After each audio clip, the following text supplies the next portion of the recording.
అతడు నాకు మొరపెట్టగా నేను అతన్ని రక్షించుదును. నువ్వు ఎప్పుడైనా సరే, ఏ బాధలు, ఏ కష్టాలు, ఏ శోధనలు, ఏ ఇబ్బందులనైనా సరే నువ్వు దేవునికి మొరపెట్టి అంతే, ప్రార్థన చెయ్యి, దేవుడు నీకు సహాయం చేస్తాడు.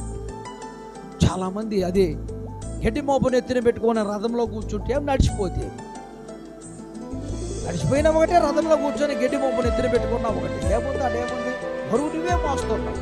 కానీ దేవునితో నువ్వు ప్రార్థన చేస్తే దేవుడు అన్ని విధాలుగా తప్పిస్తాడు. ప్రార్థన చాలా అవసరం.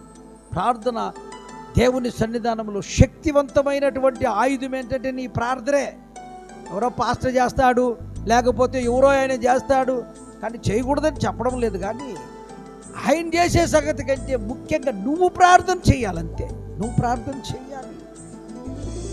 నువ్వు ఎప్పుడైతే ప్రార్థన చేస్తావో, నువ్వు ఎప్పుడైతే దేవుణ్ణి అడుగుతావో, ఎప్పుడైతే దేవునికి అప్పచెప్తావో, అతడు నాకు మొరపెట్టగా నేను అతన్ని విడిపించి తిని